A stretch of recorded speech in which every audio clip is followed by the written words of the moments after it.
2025 সালে এই চতুর্থ মাসের 15ই এপ্রিল থেকে যদি আমরা মকর রাশির জাতক ও জাতিকাগণকে তর্ক বিতর্ক করি, তাহলে আমরা বলবো মকর রাশি এপ্রিল মাসের প্রথম থেকেই মকর রাশির জাতক ও জাতিকাগণ সর্বক্ষেত্রেই একটু সতর্ক থাকবেন।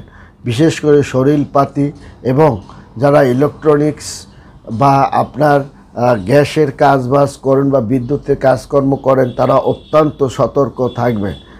এক কথায় বলবো, আপনার উপরে শনির বাঁকা টেরা নজর কিন্তু আপনার উপরে পড়েছে, যার কারণে আপনার কিন্তু যতই সমস্যার সমাধান করতে যান, আপনার সহজে সমস্যার সমাধান হতে পারবে না।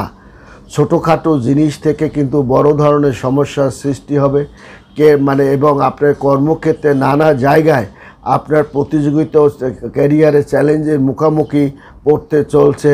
আপনার কিন্তু মকর রাশির জাতক ও জাতিকাগণ ছোটোখাটো বিষয় নিয়েও ঝগড়া অশান্তি কিন্তু আপনার লেগে থাকবে। আপনার স্বামী স্ত্রীর মধ্যে চরম অবস্থায় কিন্তু যেতে পারে, সেদিকে আপনার অবশ্যই সতর্ক থাকতে হবে। আপনার গৃহশত্রুরা কিন্তু অত্যন্ত সক্রিয়, আপনাকে ঘর থেকে বিতাড়িত করার জন্য আপনি সতর্কতার সহিত অবলম্বন করবেন। মকর রাশির জাতক ও জাতিকাগণ একটা কথা মনে রাখবেন, 2025 সালে গ্রহদের যে একটা পরিবর্তন, তার ফলটাও কিন্তু মকর রাশির জাতক ও জাতিকাগণ পাবেন। যেমন দেবগুরু বৃহস্পতি, শনি, রাহু, কেতুর সঞ্চার হচ্ছে এই মীন রাশিতেই, কিন্তু তারা আপনার এই রাশি দ্বারা মকর রাশির জাতকদের মধ্যে আমূল একটা পরিবর্তন তারা কিন্তু পাবে। গুরুত্বপূর্ণ পরিবর্তনের প্রভাবও মকর রাশি জাতক জাতিকা পাবে না সে কথা নয়। আর 2025 29শে মার্চ শনি কিন্তু প্রবেশ করবে এবং 27শে জুন সেখান থেকে অবস্থান করবে। এই সময় ধৈর্য, শৃঙ্খলা, আবেগ ও আধ্যাত্মিক উন্নতি, মনোযোগ, আপনাকে আধ্যাত্মিক চেতনা অর্থাৎ গডের প্রতি আপনি আসক্তি না হলে আপনি কিন্তু এখান থেকে সহজে পরিত্রাণ পাবেন না।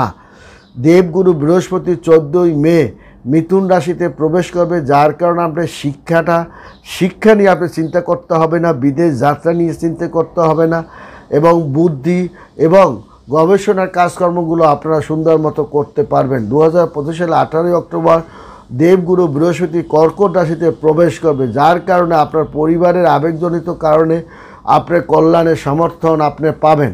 এবং আপনার 2025 সালে 5ই ডিসেম্বর পর্যন্ত সেখানে অবস্থান করবে দেবগুরু বৃহস্পতি, এবং দেবগুরু বৃহস্পতির কারণে অনেক সমস্যা থেকে আপনি পরিত্রাণ পাবেন। টাকা দিয়ে আপনি অনেক সমস্যার সমাধান করতে পারবেন এবং আপনার স্ত্রীর একটা পরিপূর্ণ সহযোগিতা আপনি পাবেন, যার কারণে অনেক আপদ বিপদ থেকে আপনি কিন্তু রক্ষাও যে পাবেন না সে কথাও নয়। রাহু কেতুর কারণে 18ই মে রাশি পরিবর্তন করবে, রাশি কুম্ভ রাশিতে প্রবেশ করে কেতু ও সিংহ রাশিতে আপনার কিন্তু প্রবেশ করবে। তখন কিন্তু আপনার আকাঙ্ক্ষিত জায়গায় সে কিন্তু বাধাপ্রাপ্ত করবে, পরিবর্তনের জায়গায় বাধাপ্রাপ্ত করবে, কর্মস্থলে আপনার পরিশ্রম বাড়িয়ে তুলতে পারে এবং রাজনৈতিক ক্ষেত্রে আপনাকে নানান ধরনের আপদ বিপদের মধ্যে ফেলার চেষ্টা করবে।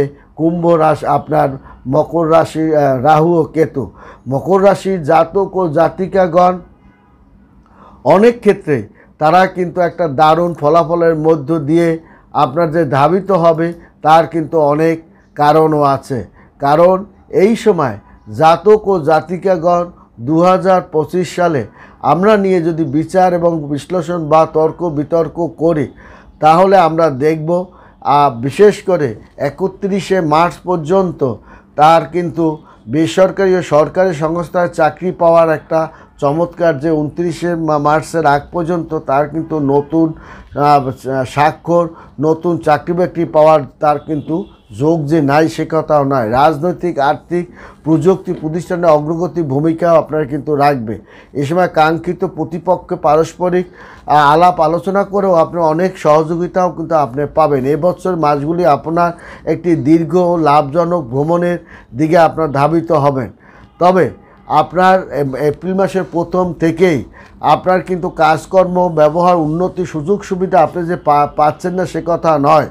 নক্ষত্রের গতির পরিবর্তনের সঙ্গে সঙ্গে এবং শনি গ্রহের পরিবর্তনের সঙ্গে সঙ্গে আপনাকে শনির একটা বর্তমান সিচুয়েশনে দেখা যাচ্ছে প্রথম থেকেই মানে আপনার এপ্রিল মাসে প্রথম থেকে মকর রাশির জাতকের উপর শনির একটা প্রভাব থাকার কারণে জাতক ও জাতিকাগণ মকর রাশি শনি তার বাঁকা নজরে তেরা নজরে থাকার কারণে তার অনেক তার পরিশ্রম বৃদ্ধি হবে, ছোটো কাজে পরিশ্রম বৃদ্ধি হবে, ভালো কথায় তার খারাপ ফল, প্রেমিকের সঙ্গে দ্বন্দ্ব বিরোধে মিটিয়ে মানে সমস্যার সৃষ্টি হওয়া, শরীরপাতি আপনার খারাপের দিকে ধাবিত হওয়া, মানসিক অশান্তি ভোগ করা এবং দ্বিতীয়ত জমি জমা সংক্রান্ত বিষয় আপনাকে বিভ্রান্তির মধ্যে আপনাকে ফেলা এবং মানসিক অশান্তি বিব্রতকর পরিস্থিতির মধ্যে তারা কিন্তু পড়ে যাবে মকর রাশির জাতক ও জাতিকাগণ। তাছাড়াও তার আর্থিক একটা সংকটের মুখেও কিন্তু মকর রাশির জাতক ও জাতিকা পড়বে এবং শত্রুপক্ষ শক্তিশালী হবে এবং শত্রুপক্ষ আপনাকে সামনাসামনি নানা রকমের মানহানিকর অবস্থার মধ্যে ফেলে দিতে পারে এবং পারিবারিক এবং আপনার অর্থনৈতিক যে পরিকল্পনা সঞ্চয় অর্থ যৌথ ব্যবসা অর্থ সঞ্চয় করে সেখানে আপনি বিতর্কের মুখে ফেলে দিতে পারে এবং পরিবারে নানান ধরনের ঝগড়াঝাটির মধ্যে এই কিন্তু আপনার বড় ঠাকুর কিন্তু আপনাকে ফেলবে। কারণ জ্যোতিষশাস্ত্রে বলা হয়েছে শনিকে ন্যায়দাতা হিসাবে, সেখানে শনি জীবনে গভীর প্রভাব ফেলবে। শনি 2.5 বছর ধরে এক রাশিতে অবস্থান করে, যার কারণে মকর রাশির জাতক ও জাতিকের উপরে একটা দারুণ মানে একসঙ্গে একমাত্র সে এক মানে কর্মফল হিসাবে তাকে ফল প্রদান করবে। কারণ শনি 7.5 ধাইয়া বা শনির টেরা নজরে মকর রাশির উপরে থাকার কারণে শনির বাঁকা নজরে কিন্তু মকর রাশির জাতক ও জাতিকাগণ কিন্তু আছে। শনি কুম্ভ রাশিতে বিরাজের কারণে আপনার 5টা রাশির উপর শনি 7.5 ধাইয়া ভয়ঙ্কর প্রভাব কিন্তু ফেলতে পারে মকর রাশির জাতক জাতিকের উপরে। সর্বক্ষেত্রে সতর্ক থাকতে হবে, কারণ শনির টেরা নজরে রয়েছে মকর রাশির জাতক ও জাতিকাগণ, যার কারণে তার অর্থ লোকসান, অযথা ঝগড়া ঝামেলা অশান্তি বাধা শিকার কিন্তু মুখে পড়বে এবং ধারও আপনি পাবেন না। শনি 2024 সালেই কিন্তু শনি মার্গী অবস্থায় আছে, যা 2025 সালে মার্চ মাসে শনি গোচরের সঙ্গে মীন রাশিতে শনি যতক্ষণ পর্যন্ত মীন রাশিতে প্রবেশ না করবে মকর রাশির জাতক জাতিকাগণ আপনার মকর রাশিতে প্রবেশ করলে আপনার কিন্তু কিছুটা স্বস্তির মধ্যে আপনি মিলবেন এবং শত্রু আপনার কিন্তু আপনার সামনে মানহানি অপমান অপদস্থ কথা বলবে, আপনার বড়রা বলবে, ছোটদের মুখে আপনার অপমান সূচক কথাবার্তা এবং পিতামাতা আপনাকে তাচ্ছিল্য একটা ভাবের মধ্যে কিন্তু ফেলবে। বেকারদের আরও সতর্ক হতে হবে, বেকারদের করুণ পরিণতির দিক ধাবিত হবে মকর রাশি জাতক ও জাতিগণ। অবিবাহিতদের বিয়ে শাদী মানে আবেগে কোনো কাজ করলে সারা জীবন ভোগ করবেন। চুপচাপ থাকুন এবং শনি ঠাকুরকে আরাধনা করুন এবং তার মন্দিরে মানে আপনার প্রতি শনিবার বিশেষ করে 5টা শনিবার দেখে তার মন্দিরে আপনার প্রস্থান করুন। সেখান থেকে আপনি যদি ঝগড়া আপনার এবং ঘরে একটা বাটিতে তিল রেখে দিন এবং আরেকটা বাটিতে সরিষার তেল রেখে দিন, তাহলে আপনার কিন্তু আর 5টা আপনার হর্তিকেও রেখে দিন, বৃহস্পতির একটা প্রভাব তখন আপনার ঘরের মধ্যে খেলবে। তাহলেও দেখা যাবে শনির দৃষ্টিটা একটু কম পেলেও পেতে পারেন এবং অতএব এই জাতক ও জাতিকাগণের পেশাগত জায়গায় চড়াই অনেক জায়গায় আপনার মানে মকর রাশি কিন্তু মুশকিলে পড়ে যাবে। তবে বৃহস্পতি নবম স্থানে অবস্থান করার কারণে পঞ্চম ঘরে থাকার কারণে আপনার কিন্তু অতটা ভয়ভীতি না পাওয়ার কোনো কারণ নাই, কারণ অনেক জায়গা থেকে আপনি পরিত্রাণ পাবেন এবং মানে দেবগুরু বৃহস্পতি থাকার কারণে এবং মকর রাশি মানে শুক্রর একটা প্রভাব থাকার কারণেও আর বড় ঠাকুর যতটা ক্ষতি করার কথা ততটা নাও করতে পারে এবং আপনার মঙ্গলের একটা সুদৃষ্টির প্রভাবের কারণেও আপনি সেখান থেকে বের হয়ে যেতে পারবেন। বৃহস্পতি আপনাকে অনেক কাজকে সমাধান করে দেবে এবং আপনার ভক্তি ও বিশ্বাসের কারণে আপনাকে বড় ধরনের বিপদের হাত থেকে রক্ষাও মকর রাশির জাতক ও জাতিকগণ পাবে এবং যতই শত্রু আপনার মানে তাবট করুক না কেন মকর রাশির জাতক ও জাতিকগণ সেই রকম ক্ষতিটা করতে পারবে না, কারণ মীন রাশিতে কিন্তু আপনার শুক্র অবস্থান করছে, এটাও মনে রাখতে হবে।